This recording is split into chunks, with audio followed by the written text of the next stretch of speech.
Hello, I'm Darlene Cavalier, the founder of SciStarter and an advisor for the Crowd and the Cloud, and we are back with one of our live Google Hangouts. And tonight, or today, depending on where you're watching this from, we are joined by the co-founders of West Oakland Environmental Initiative. And so we have Brian and Miss Margaret, and I'd love for you to introduce yourselves and tell us a little bit about your project. And I think I did just butcher your title, so I'll give you a chance to fix that now. Hi, I'm Miss Margaret Gordon. I am one of the founders and co-director of the West Oakland Environmental Indicators Project. We are an environmental justice organization within the neighborhood of West Oakland in the city of Oakland, and we've been at it for about 18 years in relationship to reducing emission reduction from the Port of Oakland and all related businesses not to impact our neighborhood. We are a neighborhood about 25,000 surrounded by 3 freeways with 18th century, some 18th century, 19th century industrial businesses in relationship to trucks. And we've been struggling and collaborating how to keep the trucks and the freight movement away from the community, and that has implicated many health issues within West Oakland over the years. Great, thank you for that introduction. And Brian? Doing some technical stuff here. Yes, multitasking. We're the core of our work is about industrial impact reduction.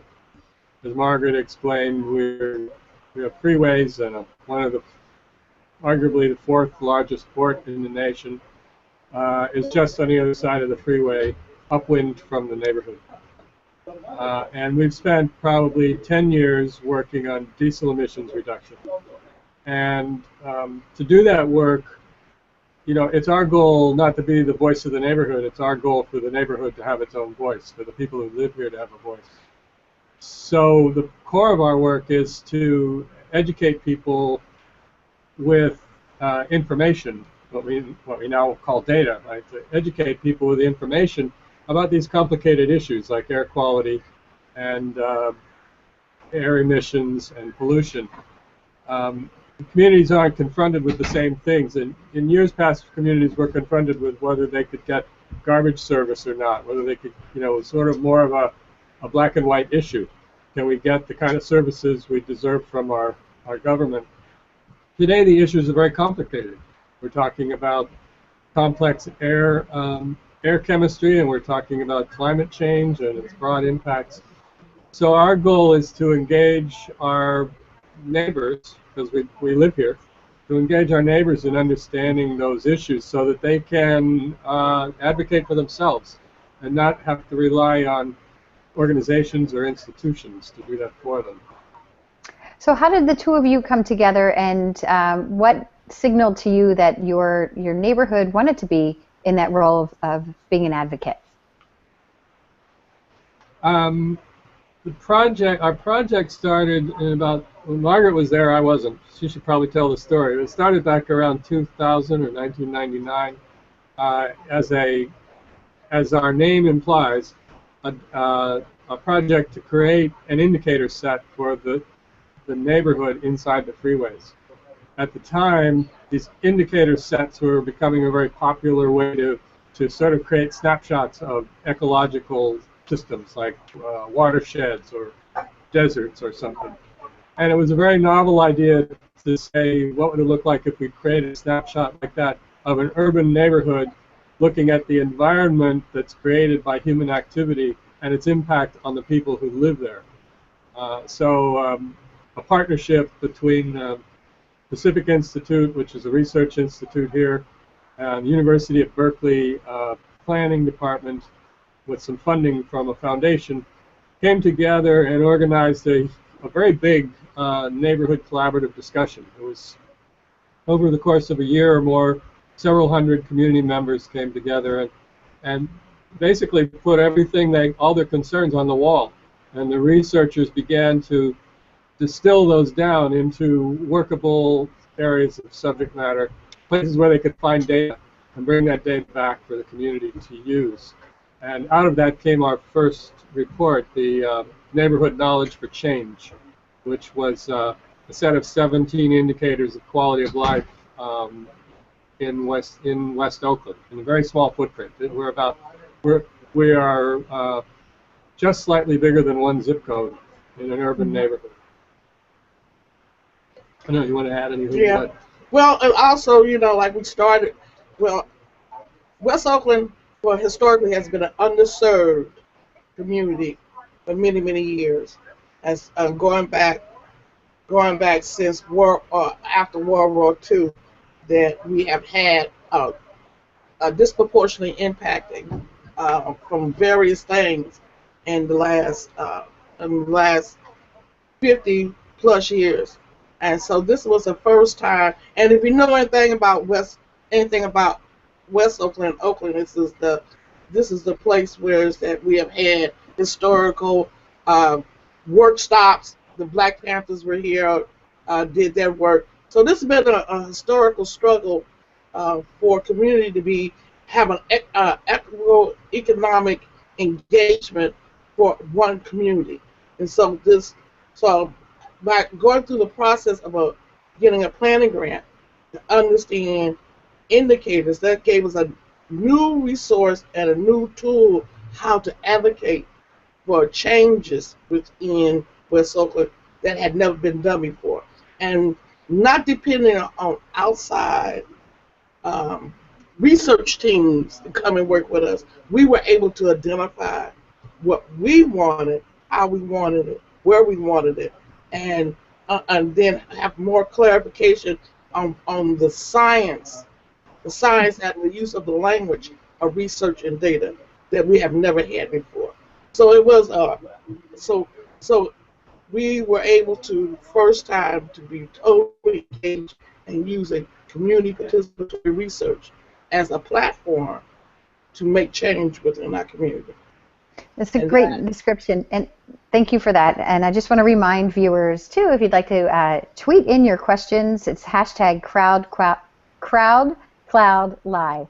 So back to that point, Ms. Margaret, I wonder, because I've done some work in participatory technology assessment and working with communities to have them come together and do something similar. And one of the challenges that we face, especially in underserved communities, is it can be difficult to motivate people to show up. In some ways, it shouldn't be viewed this way, but in some ways, this is a luxury. You could be working, you could be putting food on the table. There's a lot of things that can be happening during that same time where the community is coming together and sharing these ideas. So I'm curious to know how, in our case, what we've done with expert and citizen assessment of science and technology, most of this is done with the federal government, is that we pay people. We say, you're giving up something to weigh in here, so we do give stipends to people. I'm curious to know how you incentivize people, especially in the beginning. Well, first of all, you have to have a glue to the community. If you don't have a glue to the community, or understand the social culture, the culture of this community, you're not going to be able to access people. And we found that out through multiple, other people have found that out through multiple initiatives, programs, plans, and program development. Whereas that we've been able to have that face-to-face, neighbor-to-neighbor situations that's been long-term, and that is how we've been able to do our work within this community. If you don't have that, it's just one more traditional research, academia, consultant firm coming in, getting the information, and leaving. This way, by having a more local engagement process, you're able to carry on the information to the next generation. Are you able to be engaging the next generation about what is the things they want to see and they don't want to see in their neighborhood? But you most definitely have to have a glue to the community. If you don't have that, Okay. you have problems. It's also So then it brings up the question of scale, right? So this works in Oakland, California, because you have inroads into that community. You know that community well. How would you scale, or should you scale something like this outside of Oakland, or outside of California for that matter? It's the same thing. It's the same thing. You got to know the community. You got to know the culture. You got to know to have some interface. You got to know who, the what, the where, and the how, and the when to have the conversation. It's very basic. so It's yeah, basic, but it's not that easy, and we know that, right? So yeah, yeah, I'm sorry. Go ahead, Brian. I was going to say, knowing the community you have the community has to be a driver of the intention. This is a problem that happens all the time in communities. It's like someone, researchers or whoever with very good intentions, with a lot of knowledge, comes to the neighborhood and says, "We've identified that you have a problem and we want to help you fix it." And the community says, "We've identified that we have a lot of problems and no one ever asked us what they were. So who are you to come and tell us which one should be fixed today? If you have resources, let's sit down and talk about how your resources could be applied to the concerns that we have under our priorities." And I think that's an area that we often get the research cart before the horse. Hmm. And it's a little bit patriarchal, right? It's somebody out somewhere comes and decides this neighborhood needs help, and let's go deliver it, rather than coming first and saying, "We have a lot of research. We're researchers. We have all kinds of skill sets. What kind of problems do you have that you'd like to address? And maybe we can figure out how to apply our skill sets to that." Now, that can be done small scale or across the nation. But the first question is to ask the people affected how they would like to have resources applied to their concerns, as opposed to driving it with the resource or the technology. Hmm. And also, you have to be able to. Also, you have to be able to. Somebody has to be the organizer. And most technical people, most researchers, most academia don't come out of community organizing. So that's a misnomer up front. Now, if you want to partner and you have your role, you have your task, I have my role, and I have my task. That's something different. But you just coming in and saying that you're going to run everything, no, it's not going to work. Hmm. So tell me a little bit about those early meetings in particular. I'm curious to know what some of the priorities were that were identified by the neighborhood. Or was it framed in the context of we're really focused on environmental issues here? First was the health issues. We had 1 out of 5. We identified that 1 out of 5 children between the ages of 0 and 5 were ended up going to emergency hospital for treatment of asthma. We identified that we had hotspots of hotspots within the different neighborhoods where we had cancer clusters. We also identified that trucks were all over the neighborhood, and that the pollution from the trucks were through public health was doing people harm. We were able to identify that through our neighborhood schools, that with the school nurses, that we had children with asthma, and the school nurse would have shoeboxes full of inhalers. And so we had a lot of those real live issues that said that this was going on in this neighborhood. So it was not just, a figment of our imagination. We had real live, Yeah. tangible data to move forward and looking at what was the root causes and how do we work to overcome, advocate for those Hmm. root causes. So then tell me how the process goes next. So you have identified these challenges in with the community. How do they get prioritized? Residents, not just the community, residents. Okay, residents. Language How then are those issues prioritized? They're prioritized as they learn what are the root causes. You got to start from the bottom up to be able to. You got to start from the bottom up as you be just saying, scale. We want to bottom up so people be able to advocate on that with their own neighbors. It's about us giving them those tools and resources to advocate for the bottom up, to learn to be a leader or being the expert based on whatever they want to be involved in. But talk me through this, because so people can understand and so I can understand. We have a community meeting. People are expressing what their concerns are. So let's say we have a list of maybe 10 health indicators or so. Do you tackle all of them? Do you provide tools? Because we know then you have to have the appropriate use of technologies or data, or help them understand how to gather evidence. Or data. So how does that happen where you prioritize and say, these are the issues we're going to focus on? Well, I'll go back to our founding meetings. There were actually about 250 things written on the wall because the researchers came in the room saying, we don't know what you want to do, so let's talk about your concerns.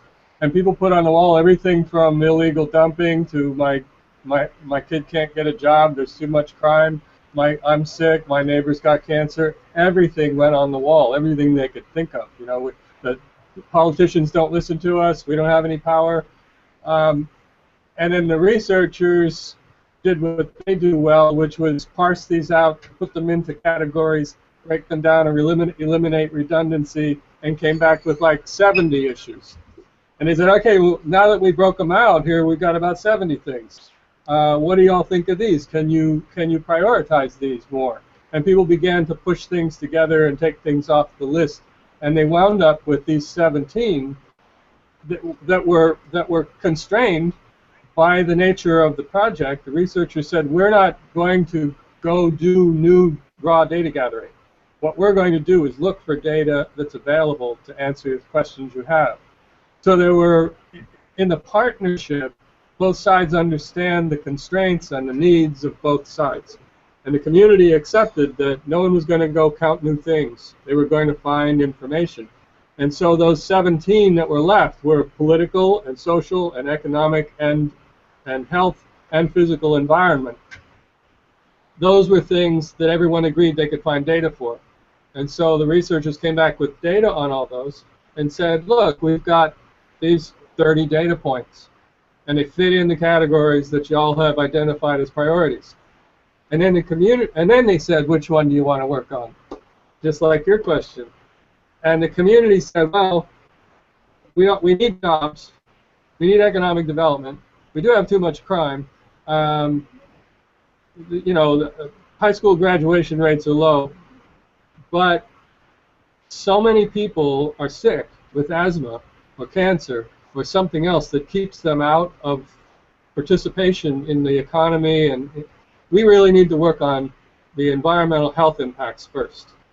And so they chose air quality as an area that was a priority.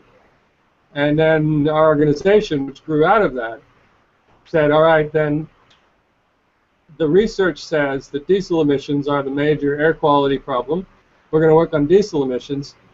We looked at those and said they come from ships and trains and trucks. A lot of that is either federal or international. We can't really get our hands around them. We can work on trucks because they live right here in our neighborhood. And so it was a very rational discussion leading through a series of steps to prioritize that sort of took away a lot of the pure passion that people might just come in the room struggling with, and without telling people what their priorities ought to be, led them through a process to figure out what they could work on first. And so we spent 10 years working on diesel emissions reduction. And tell me now, that was a great description. Go ahead, Ms. Margaret. Then also we identified who was the agency that had the authority to do the relieving of making policy to make these changes. And at the same time, California was going through legislation relief to make these new policies around emission reduction planning. And we were following those new mandates or new policy that went towards that particular agency or that particular facility. So that's how we were able to make these changes and has successful in dealing with policy um, and bringing about uh, health changes within the community. So, for Hmm. instance, why is this truck parked on my block? Well, the truck is parked on the block because the truck driver don't have a parking lot facility to park his truck in. Hmm. So why is all this black stuff coming out the tailpipe? Well, that's because it's an old truck and it's not need, he needs a new truck. Why is the truck coming into the neighborhood for fuel, food, and other services? Well, because the port has not provided a space for a business to be had outside of the neighborhood to do that. So those kind of things we start working on as a way to start separating the business and the community sales That's by so doing smart. Yeah, that's a very holistic approach that we don't often see, frankly, with citizen science projects and other research projects. So I'm going to just briefly take a minute here to read some questions from Twitter. Mhm. One question is a great one here. How much has the air quality improved since your project started? Is there a way to measure that, and do you have any information we to share know there? we know from the tools that the port has, and as their marketing message to the community, they have reduced the emissions by 70, about 70 to 72%. Wow. That's based on new legislation, based on the fact that trucks can't idle anymore. That's based on that ships that come in, they're not running the auxiliary engines, they have to plug in. That's based on the fact that we got truck parking outside of the neighborhood for and all the other services outside the neighborhood. And the fuel changes of fuel that both the trucks and the ships and the trains have used. Okay, so And new technology and new and technology. truck technology has changed in California completely in the past 8 years. So it's completely new engines and that kind of stuff. And there also was a mandate from the California Air Resources Board that all ports and related things to ports had to do an airplane and they had to reduce their emissions a certain level by a certain year. So those are kind of things happen in California Mhm. to and was able to happen in Oakland to make these changes. Okay, two related questions there. One being, how much of that wonderful change do you think can be attributed to your project?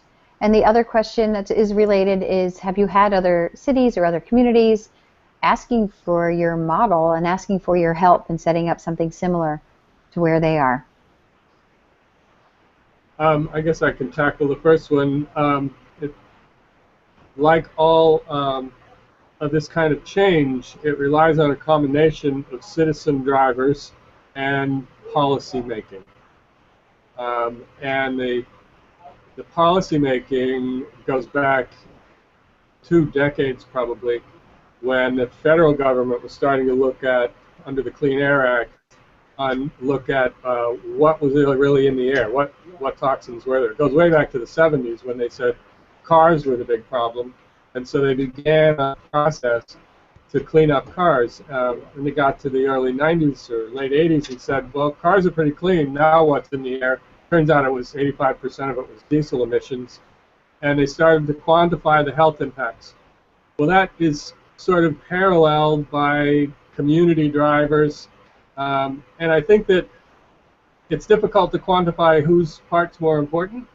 Um, Public policy that requires an investment by the business sector or requires a change in behavior um, never comes about without a lot of fight. And that fight isn't won if the people impacted by the change don't get involved. Uh, Yes, okay. Thank you. so I'm gonna interrupt for a minute there because I think that's a really important component here. There must be some level of tension and some points where this was uncomfortable either for the policymakers or for your role, um, creating that level of friction that would have somebody step up and respond and change the way that policy is set forth. do you find that is just an ongoing thing? Like, I don't think you just fix that once and say, great, the air quality is so much better now. We're all going to get along, and that type of friction won't happen again. How do you address that? We're right now in the fight around. We're right in the middle of a fight around coal being stored at Newport. A newer port is being built in the city of Oakland. So it's never stopped. The struggles have never stopped.